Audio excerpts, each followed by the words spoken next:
Այն բանից հետո, երբ ինձ վրա վերցրեցի Արցախի պատերազմում մեր անհաջողությունների պատասխանատվությունը, մի հետաքրքիր process է սկսվել Հայաստանում, ով կներեք հազար անգամ չի ալարում, շտապում է վերջին 25-30 տարվա իր եւ մեր բոլոր սխալների պատասխանատվությունը հրել դեպի ինձ, դեպի գործող կառավարություն։ Բանը հասել է այնտեղ, որ այն մարդը, ով Լեռնային Ղարաբաղը դուրս է թողել բանակցային գործընթացից եւ բանակցությունները տեղափոխել Հայաստան-Ադրբեջան հարթություն, մեզ մեղադրում է նրանում, որ Ղարաբաղի հարցը տարածքային վեճի կոնտեքստ է ստացել մեր վարած քաղաքականության պատճառով։ Հարցը տարածքային վեճի կոնտեքստ ստացել է այն ժամանակ, երբ Հայաստանը սկսեց բանակցել Ղարաբաղի փոխարեն։ Եվ այդ փաստը ուշադրություն դարձրեք, տեղի է ունեցել ավելի քան 20 տարի առաջ։ Մեզ մեղադրում են նրանում, որ միջազգային հանրությունը Ադրբեջանի այս տարվա ագրեսիան ընդդեմ Ղարաբաղի ընկալել է որպես սեփական տարածքային ամբողջականության վերականգնում։ Ու այս մեղադրանքը հնչեցնում է մի մարդ, ում կառավարման օրոք, երբ միջազգային հանրությունը Հայաստանին մեղադրում էր փաստաթղթավորված Ադրբեջանի տարածքները օկուպացնելու մեջ, ինքը հայ հանրությանը բացատրում էր, որ դրանում ոչ մի վտանգավոր բան չկա,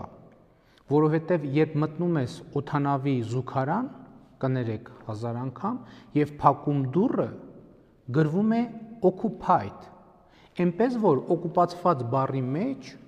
ոչ մի սարսափազդու բան չկա։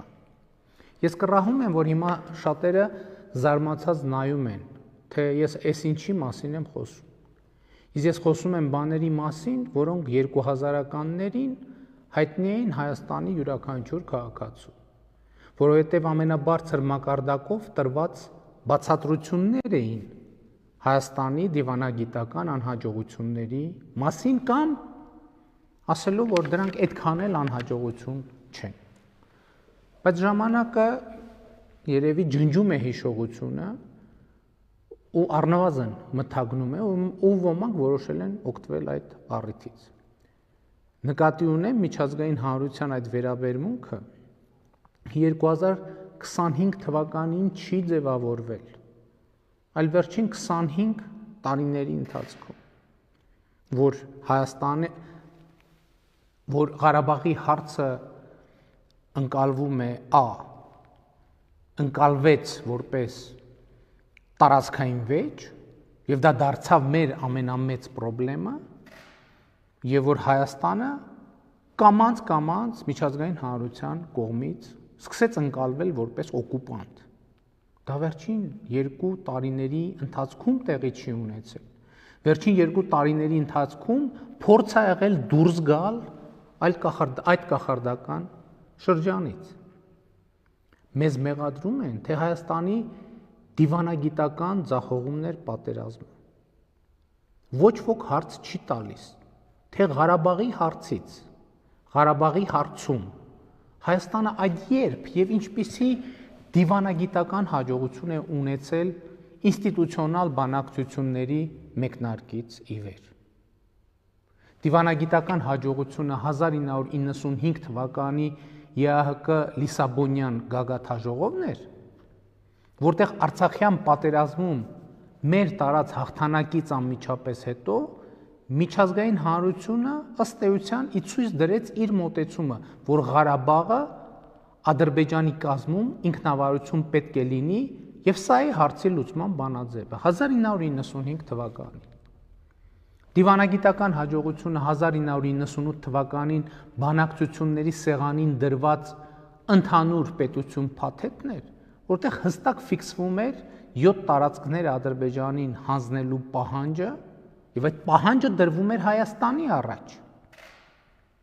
Եվ այն, որ Ադրբեջանն ու Ղարաբաղը նույն պետության կազմում պետք է լինեն։ Դիվանագիտական հաջողությունը 1999 թվականի ԵԱՀԿ Ստամբուլյան հռչակագիրն էր, որտեղ ֆիքսվում էր, որ կոնֆլիկտները պետք է լուծվեն տարածքային ամբողջականության սկզբունքով։ Դիվանագիտական հաջողությունը մադրիդյան սկզբունքներն էին, որոնք ի դեպ թմկահարվում էին որպես դիվանագիտական հաջողություն, բայց պարզվեց խայտառակ մի բան. Ղարաբաղը Ադրբեջանի կազմից դուրս կարող է լինել միայն այն պարագայում, եթե Ադրբեջանը համաձայնվի։ Միայն եթե Ադրբեջանը համաձայնվի։ Դիվանագիտական հաջողությունը 2011 թվականի Կազանյան բանակցություններն էին, երբ Ադրբեջանը բանակցությունների դուռը շրխկացրեց, իսկ Հայաստանի ղեկավարը այստեղ-այնտեղ հարցազրույց էր տալիս ու ասում, թե մենք պատրաստ ենք Ադրբեջանի 7 տարածքները վերադարձնել, բայց Ադրբեջանը ավելին է ուզում։ Դիվանագիտական հաջողությունը վերջին 25 տարվա մեջ ամենատարբեր միջազգային ատյաններում ընդունված բազմաթիվ փաստաթղթերն էին, որտեղ հստակ ֆիքսվում էր Ադրբեջանի տարածքների օկուպացված լինելը եւ որ հարցը պետք է լուծվի Ադրբեջանի տարածքային ամբողջականության շրջանակում։ Դիվանագիտական հաջողությունն այն էր, որ 2013 թվականից Ադրբեջանը սկսեց ռազմական էսկալացիայի փուլը ու ըստ էության ոչ ոք չէր դատապարտում նրան դրա համար։ Ինչու՞։ Շատ պարզ պատճառով, որովհետև երբ մտնում ես, կներեք ես զավեշտի համար, բայց չեմ կարող չասել, որովհետև երբ մտնում ես օդանավի զուգարան եւ փակում դուռը, գրվում է occupied։ Շատերը չեք հավատա, իրոք, բայց սա 2000-ականների Հայաստանի բանակցողի հրապարակային արտահայտությունից գրեթե բառացի մեջբերում է։ Այս մակարդակով դիվանագիտություն վարածները եկել են մեզ այսօր ասում են, որ մենք դիվանագիտությունը ձախողել ենք։ Դիվանագիտական հաջողությունը 2016 թվականի ռուսական առաջարկներն էին, երբ ըստ էության օրակարգից ընդհանրապես հանվեց Արցախի կարգավիճակի հարցը։ Բայց մենք վատ հարաբերություններ ենք կառուցել Ռուսաստանի հետ, ինչպես պնդում եք, դուք լավ։ Եթե այդքան լավ հարաբերություններ եք կառուցել, այդ ինչպես ստացվեց, որ մեր ռազմավարական դաշնակցի ներկայացված առաջարկով Արցախի կարգավիճակի հարցը ըստ էության դուրս բերվեց օրակարգից։ Բայց դուք լավ դիվանագետ եք, այդ ինչպես եղավ, որ 2016 թվականի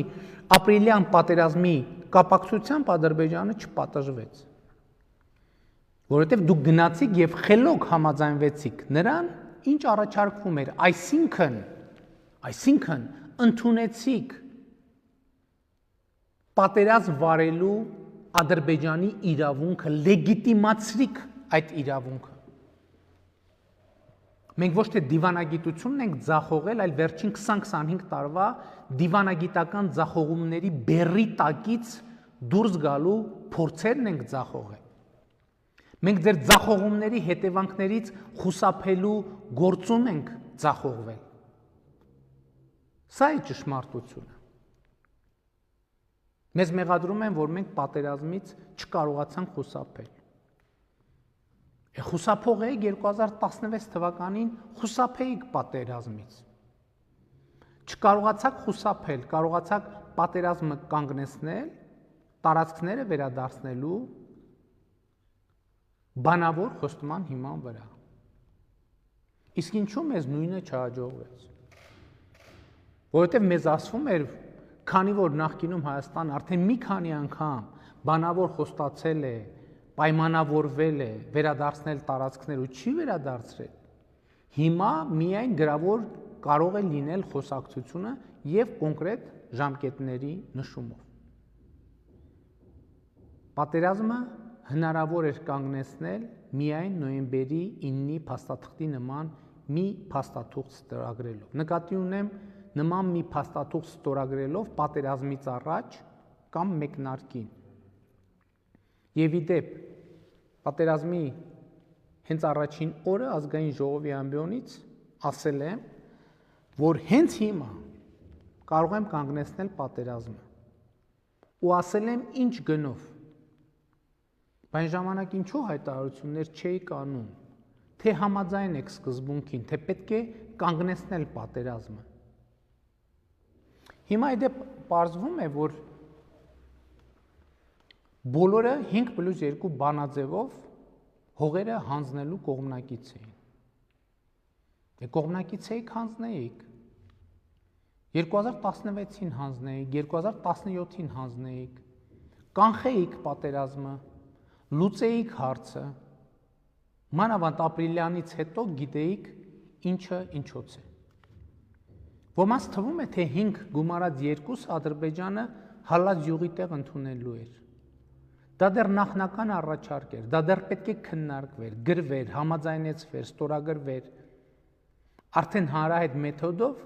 որ պահին Հայաստանը համաձայնվեր ինչ որ մի տարբերակի, Ադրբեջանն ավելին էր ուզելու, Շուշի, Լաչին եւ այլն, եւ ես ապշած եմ ուղակի ոմանց վրա, ովքեր իրենց մեծ դիվանագետ համարելով այս պարզ բաները չեն հասկանում կամ չեն ուզում հասկանալ։ Մեզ մեղադրում են նրանում, որ Թուրքիան մտավ Ղարաբաղի հարցի մեջ։ Կներեք, Թուրքիան Ղարաբաղի հարցի մեջ մտել է ֆուտբոլային դիվանագիտության հետևանքով։ Երբ հայկական դիվանագիտության ձախողման արդյունքում հայտարարեց, որ Հայաստանի հետ հարաբերություններ չի հաստատի, քանի դեռ Ադրբեջանի տարածքները օկուպացված են։ Եվ մտավ Ղարաբաղի հարցի մեջ, սա 10 տարի առաջ է տեղի ունեցել։ Անհետ մեղադրանքների հաջորդ խումբը վերաբերվում է բանակը իբր քանդելուն, թե մենք եկանք 2 տարվա մեջ բանակը քանդեցինք։ Մենք մեղադրում են, թե ինչու օդը չփակեցիք կամ ինչու օդը փակ չէր։ Օդը ճակերտավոր փակ էր, պարոնայք եւ տիկնայք, որովհետեւ 2017 թվականին հայոց բանակի համար 42 միլիոն դոլարով, 42 միլիոն դոլարով ձեռք էին բերվել սարքեր, որոնցով օդը փակվել էր, պիտի փակված համարվել, բայց ավելի ուշ պարզվեց, որ այդ սարքերը չեն աշխատում պարզապես, չեն աշխատում ուղղակի, բայց գնվել են 42 միլիոն դոլարով։ Այս գնման համահեղինակը իբր սենսացիոն բացահայտում է անում, ասում է Սու-30-ների համար ինձ ժամանակին ատկատ էին առաջարկել, բայց ես հրաժարվել եմ գործարքից։ Հարց. իսկ 42 միլիոն դոլարանոց չաշխատող սարքերը առանց ատկատի եք գնել։ Էդ ով կհավատա, որ չաշխատող սարքը 42 միլիոն դոլարով գնվել է բարի մղումներով եւ ազնվության շրջանակներում։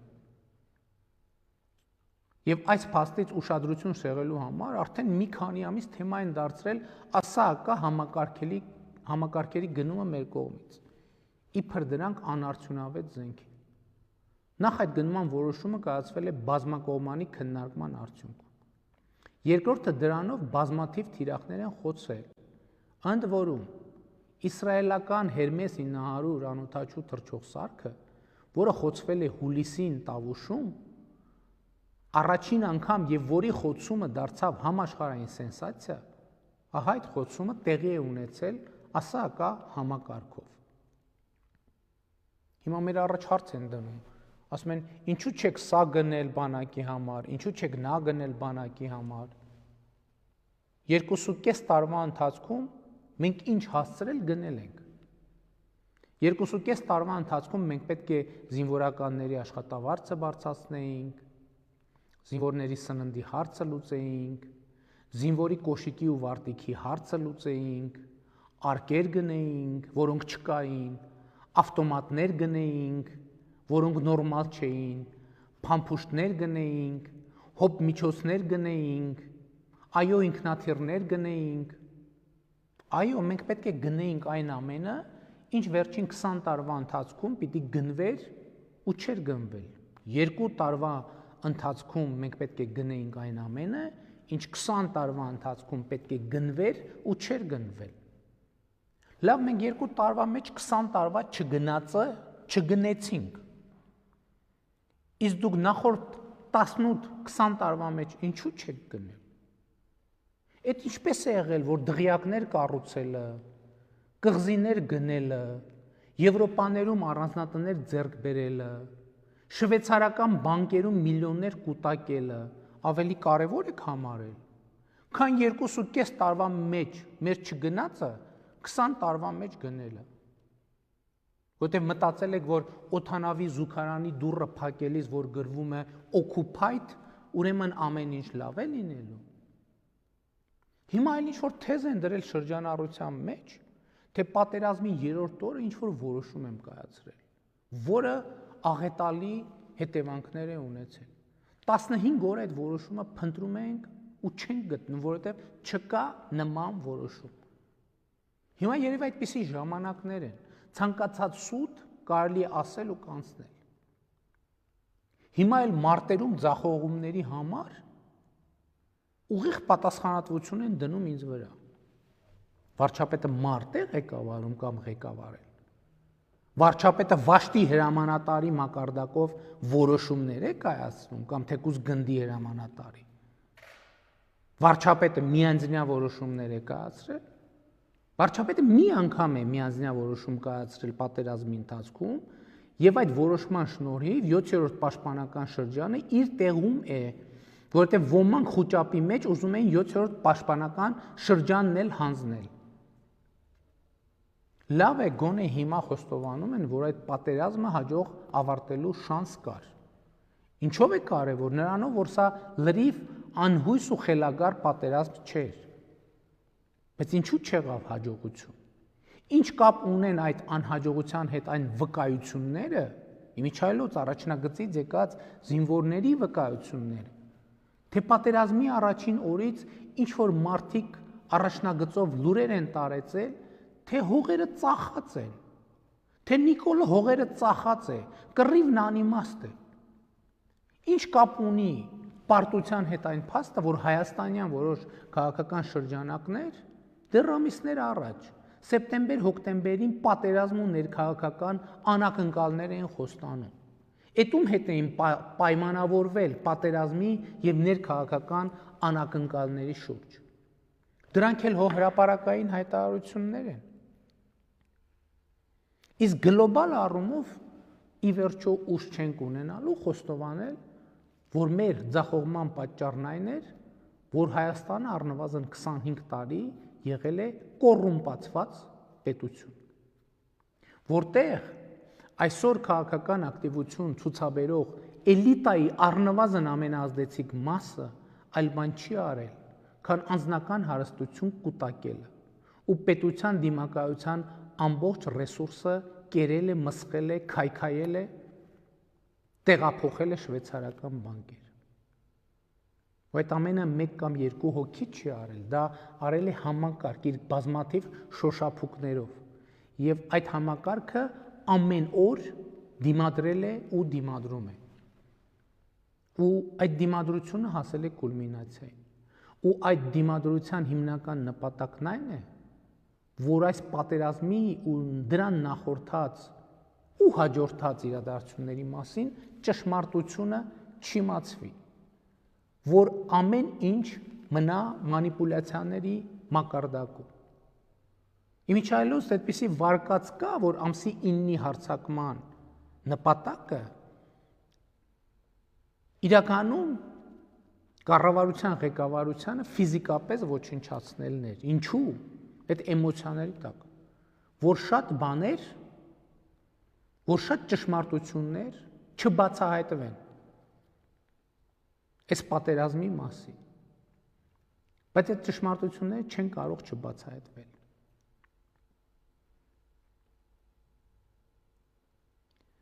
Ամեն դեպքում մեր անցած ճանապարհի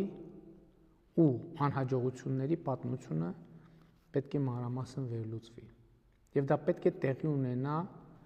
առանց մանիպուլյացիաների։ Ու եթե ուզում ենք արդյունավետ տեղի ունենա, պետք է տեղի ունենա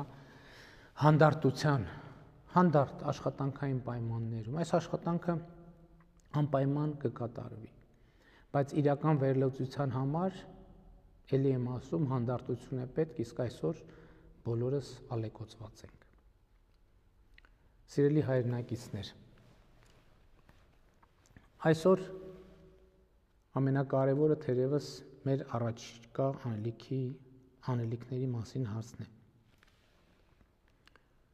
Նախ իհարկե մոտակա ապագայի կամ ավելի ճիշտ հրատապ անելիքների մասին։ Կարևորագույն խնդիր է մեր գերեվարված հայրենակիցների վերադարձ։ Այստեղ ուզում եմ ասել, որ որոշակի առաջընթաց ունենք եւ ըստ էության համաձայնեցված է սկզբունքը, որ բոլորը պետք է փոխանակվեն բոլորի հետ։ Ընդ որում ոչ միայն պատերազմի ընթացքում գերեվարված, այլև պատերազմից առաջ հայկական եւ ադրբեջանական կողմերում հայտնված անձինք պետք է վերադարձվեն։ Ու հիմա մեր խնդիրն է գործել այնպես, որ ոչ միայն վերադարձնենք նրանց, ում գերեվարված լինելու փաստը այս պահին հաստատված է պաշտոնապես, այլև մեխանիզմներ ստեղծենք, որ եթե հետագայում կպարզվեն այլ անուններ եւս, նրանց վերադարձի հետ կապված խնդիրներ չծագեն։ Այստեղ մեզ պետք է որոշակի համբերություն եւ ես կարծում եմ, որ մենք հաջողություններ կունենանք։ Հաջորդ կարևորագույն խնդիրը մեր անհետ կորածների ճակատագիրը պարզելն է։ Այս գործընթացը նույնպես թեկուզ դանդաղ, բայց ընթանում է։ Ինչպես է դա տեղի ունենում։ Այս թեման ինձ համար այսպիսի մանրամասներով շատ դժվար եւ ծանր է ներկայացնել, հենց թեկուզ բառապաշարի մանրամասների իմաստով, բայց մյուս կողմից գիտեմ, որ հանրությունը ունի կոնկրետ պատասխանների կարիք, այնպես որ նախապես ներողություն եմ խնդրում այսպիսի մանրամասների շուրջ խոսելու համար։ Ուրեմն ինչ է տեղի ունենում։ Մի կողմից Ադրբեջանի հսկողության տակ գտնվող տարածքներից մարմինների դուրսբերումն է կատարվում, մյուս կողմից Հայաստանում գտնվող նահատակների անճանաչելի մարմինների ճանաչում է կատարվում։ Նոյեմբերի 9-ից հետո մեզ հաջողվել է դուրս բերել ավելի քան 600 մարմին։ Եվ ուզում եմ ընդգծել, որ ավելի քան 500 մարմիններ այս պահին գտնվում են ճանաչման փուլում։ Մեծ հավանականությամբ, ցավոք սրտի, այս մարմինները անհետ կորած համարվող մեր եղբայրների մարմիններն են։ Հիմա ընթանում է նրանց ճանաչման գործընթացը, որը կատարվում է հետևյալ կերպ. վերցվում է մարմնից ԴՆԹ նմուշ, որը համեմատվում է հարազատներից վերցրած ԴՆԹ նմուշի հետ։ Այս գործընթացը ցավոք բավականին ժամանակատար է, բայց ուզում եմ նաև ասել, որ նոյեմբերի 9-ից այս կողմ նույնականացվել է եւ հարազատներին է հանձնվել 135 մարմին եւ այս գործընթացը կշարունակվի։ Ցավում եմ շատ, որ ելի ներողություն եմ խնդրում, որ այս թեմայի մասին այսպես խոսում եմ, սա շատ դժվար է, բայց ստիպված եմ, ելի եմ ուզում ասել, որովհետև հանրությունը սպասում է կոնկրետ պատասխանների։ Ես ուզում եմ նաև մի հարցի անդրադառնալ, որ կա անհետ կորածների եւս մի խումբ, որոնց հետ կապված ես հիմա ուղղակի չէի ցանկանա բարձրաձայնել եւ ուզում եմ ասել, որ նրանց հետ կապված նույնպես կոնկրետ աշխատանք է արվում, բայց որևէ կերպ հիմա այդ աշխատանքի մասին ես չեմ կարող խոսել։ Նաև ուզում եմ ասել, մենք դեռ չենք հասցրել պետական մակարդակով խոնարհումի միջոցառումներ եւ սգո օրեր հայտարարել։ Կարծում ենք դա ավելի ճիշտ կլինի անել չճանաչված մարմինների առնվազն մեծ մասի ճանաչումից հետո։ Սա պիտի լինի խոնարհումի, մտորումի, մորմոքի մի շրջան եւ այն պետք է ապրենք իրար հետ եւ իրարով։ Եվ սա պետք է լինի մտորում անցյալի եւ ապագայի մասին, առավել միտված ապագային։ Սիրելի հայրենակիցներ, ուզում եմ եւս մի ցավոտ թեմայի անդրադառնալ։ Այս օրերին Հայաստանի սահմանների որոշ հատվածներին տեղի են ունենում գործընթացներ, որոնք իհարկե ցավոտ են եւ ցավով են ընդունվում մեր շատ հայրենակիցների կողմից։ Սա իհարկե հասկանալի է, բայց մենք պետք է արձանագրենք, որ մեր զինված ուժերը տեղաբաշխվում են Հայաստանի Հանրապետության սահմանի երկայնքով։ Խոսքը տվյալ դեպքում հայաստանյան հատվածի մասին է։ Արցախի պարագան առանձին խնդիր է։ Մեր սահմանի մոտակայքում տեղի ունեցող այդ պրոցեսները իհարկե մարդկանց ընկալումներում լուրջ խնդիրներ են առաջացնում։ Տարբեր տիպի գործնական խնդիրներ նույնպես կան, բայց այդ խնդիրները անլուծելի չեն եւ դրանց լուծման վրա մենք աշխատում ենք։ Բայց կրկնում եմ, մեր զինված ուժերը տեղաբաշխվում են Հայաստանի սահմանի երկայնքով եւ պիտի խնդրեմ ամեն օր այս առիթով խոճապային տրամադրության մեջ չընկնել։ Մեր հետագա գործողությունները պետք է միտված լինեն նրան, որ դա դառնա իրոք սահման եւ ոչ թե ռազմաճակատի գիծ։ Մենք պետք է գնանք այդ ճանապարհով։ Որոշակի տեղաշարժ կա նաեւ Ղարաբաղի հարցի շուրջ բանակցային գործընթացի վերսկսման ուղղությամբ։ ԵԱԿ Մինսկի խմբի համանախագահ երկրների ներկայացուցիչները, Ռուսաստանի եւ Ֆրանսիայի ագնախարարները եւ ԱՄՆ փոխպետքարտուղարը համատեղ հայտարարություն են ընդունել։ Այդ հայտարարության մեջ կարևոր շեշտադրումներ կան։ Վերահաստատվել է Ղարաբաղի հարցի կարգավորման շուրջ համատեղ աշխատելու եւ լիարժեք բանակցային գործընթաց վերականգնելու կամքն ու ցանկությունը։ Սա եւս մի կարևոր գործոն է նոյեմբերի 9-ի հայտարարության մեջ արձանագրված հրադադարը եւ ռազմական գործողությունների դադարը ամրապնդելու համար։ Այս պայմաններում իհարկե մեր զինվորների ծառայությունը առավել անվտանգ կդառնա։ Այս պահին սահմանային լարում ըստ էության չկա։ Պատերազմի հետևանքները որոշակի հարցեր են առաջացրել մեր զինվորների կեցության պայմանների հետ կապված, ու մենք հիմա ակտիվ զբաղվում ենք այդ հարցերով։ Իհարկե ծանր հարցեր կան, ծանր իրավիճակներ կան, բայց գլոբալ հարցը հետևյալն է. ինչ ենք մենք պատրաստվում անել։ Պատրաստվում ենք մենք արդյոք հանձնվել, կքել այդ ծանրության ներքո։ Ոչ, չենք պատրաստվում եւ մենք պետք է այդ ծանրությունը կարողանանք կրել արժանապատիվ եւ հաղթահարելի ծանրությունները հաղթահարել։ Ինչու եմ ասում հաղթահարելի ծանրություններ, որովհետեւ կան կորուստներ, մեր եղբայրների կորուստները, որոնք անհաղթահարելի են։ Դրանք մենք պետք է կրենք մեր սրտում, մեր հոգում, մեր մտքում, բայց նաեւ այդ ծանրությունը պետք է ուժեղացնի ապրելու, հաղթելու, հաղթահարելու մեր կամքը։ Սիրելի հայրենակիցներ, եւս մի դրվագ նոյեմբերի 9-ի հայտարարության առիթով ինչ որ մարդիկ շրջանառության մեջ են դնում մեղրի միջանցք հասկացությունը։ Ուզում եմ բոլորիդ ուշադրությունը հրավիրել այն փաստի վրա, որ հայտարարության մեջ ոչ մեղրի բառ կա, ոչ էլ միջանցք բառ։ Միջանցք բառ կա լաչինի կապակցությամբ։ Նկատի ունեմ մեղրի իմաստով միջանցք հասկացություն չկա։ Կա այլ բան, տրանսպորտային ենթակառուցվածքների ապաշրջափակում։ Եթե մենք ապագայի մասին պիտի մտածենք, ուրեմն պետք է մտածենք տնտեսական կյանքում նոր գործոնների հետ գալու հնարավորության մասին։ Արդյոք մեր տնտեսության մեջ էական բան կփոխի Հայաստան-Ռուսաստան եւ Հայաստան-Իրան երկաթուղային կապի վերականգնումը։ Կարծում եմ այո։ Եթե այս համատեքստում ենք դիտարկում հարցը, պատկերը այլ կերպ է երևում։ Բայց հիմա, ինչպես ասացի, շատ ավելի հրատապ խնդիրներ կան լուծելու։ Եվ հիմա ուզում եմ տեղեկացնել, թե ինչ ընթացքի մեջ է նոյեմբերի 18-ին իմ հրապարակած ճանապարհային քարտեզի իրագործումը։ Այս ընթացքում կայացվել են սոցիալ-տնտեսական բնույթի մի շարք որոշումներ։ Արցախի հանրապետությունում հաշվառում ունեցող մեր հայրենակիցներին տրամադրվում է առաջին անհրաժեշտ ֆինանսական օգնություն յուրաքանչյուր անձի 68000 դրամի չափով գումարած 15000 դրամ այն անձանց, ովքեր Արցախում սեփականություն չունեն։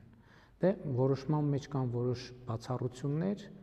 իհարկե այդ մանրամասնությամբ ես չեմ անդրադառնա, որոշման մեջ գրված է, նրանք ովքեր ավելի մանրամասն ուզում են ծանոթանալ, խնդրում եմ որոշման տեքստը հրապարակված է։ Եվ այս աջակցության գործընթացը չի ավարտվել, շարունակվում է։ Արցախի վերահսկողությունից դուրս մնացած տարածքների բնակիչներին նույնպես առաջին անհրաժեշտ ֆինանսական օգնություն է տրամադրվում յուրաքանչյուր անձին 300,000 դրամի չափով։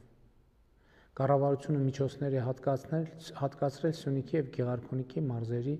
տուժած տների վերականգնման համար։ Պատերազմի ընթացքում հաշմանդամություն ստացած և զոհված քաղաքացիական անձանց ընտանիքներին փոխհատուցում է տրամադրվում, որոշում են կայացրել հյուրընկալ ընտանիքներին ֆինանսավորելու մասին։ Խոսքը այն ընտանիքների մասին է, ովքեր Արցախի իրենց տներից զրկված մեր հայրենակիցներին կհյուրընկալեն Հայաստանում կամ Արցախում, ահա այդ ընտանիքներին փոխհատուցում կտրվի յուրաքանչյուր հյուրընկալվող չափահաս անձի մասով Հայաստանում 30,000 դրամ, Արցախում 45,000 դրամ։ Այսինքն, եթե կան ընտանիքներ, ովքեր ունեն հնարավորություն իրենց տներում տեղավորել այլ մարդկանց եւ ցանկություն բնականաբար, իրենց համար այսպիսի համակարգ է ընդունվել։ Առաջիկայում որոշում կկայացվի պատերազմին մասնակցած ուսանողների եւ պատերազմի մասնակցած անձանց ընտանիքի անդամ ուսանողների 2020 թվականի երկրորդ կիսամյակի ուսման վարձը ամբողջությամբ փոխհատուցելու մասին։ Տեղի է ունենում վնասված շարժական գույքի հաշվառում դրանց փոխհատուցման հարցը նույնպես լուծելու համար։ Սոցիալական երաշխիքների հավելյալ համակարգ կներդրվի գերեվարված եւ անհետ կորած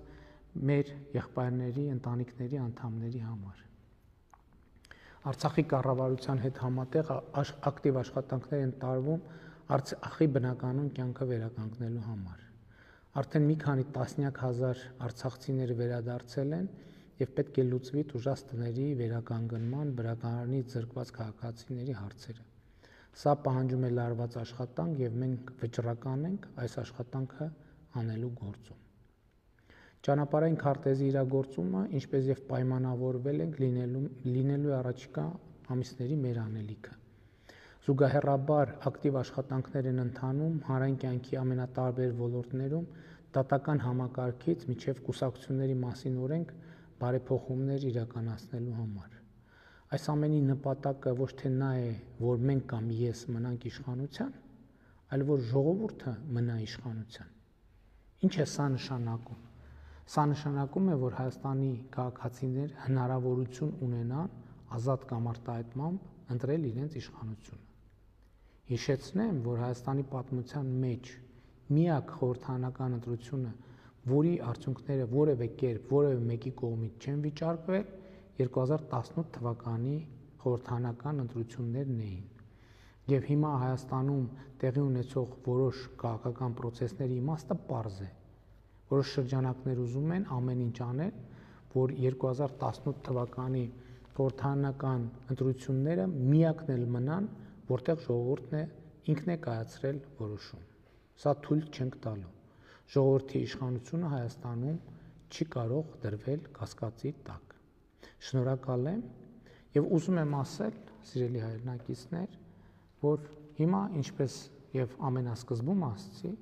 հիմա այդպեսի մի փուլ է, որ ինչ մեղադրանքներ ասես դրվում են շրջանառության մեջ, ինչ մեղադրանքներ։ Ես ուզում եմ ասել, որ այդ հարցերից որևէ մեկը անպատասխան չի մնալու։ Պարզապես նաեւ եկեք արձանագրենք, որ չենք կարող բոլոր եւ ամեն ասածների նույն պահին կամ նույն օրը արձագանքել։ Հակառակ դեպքում կստացվի, որ ամբողջ օրը պետք է անցկացնենք տեսախցիկների առաջ եւ այն օրակարգը, այն հրատապ եւ օպերատիվ լուծում պահանջող հարցերը, որոնց մասին ասում էի, պետք է լուծում չստանան։ Իհարկե այսօր ես անդրադարձա մի շարք հարցերի, որոնք կոնցեպտուալ կարևոր հարցեր էին, բայց դրանք բոլորը չեն։ Եվ դրանց բոլորին անպայման կլինի անդրադարձ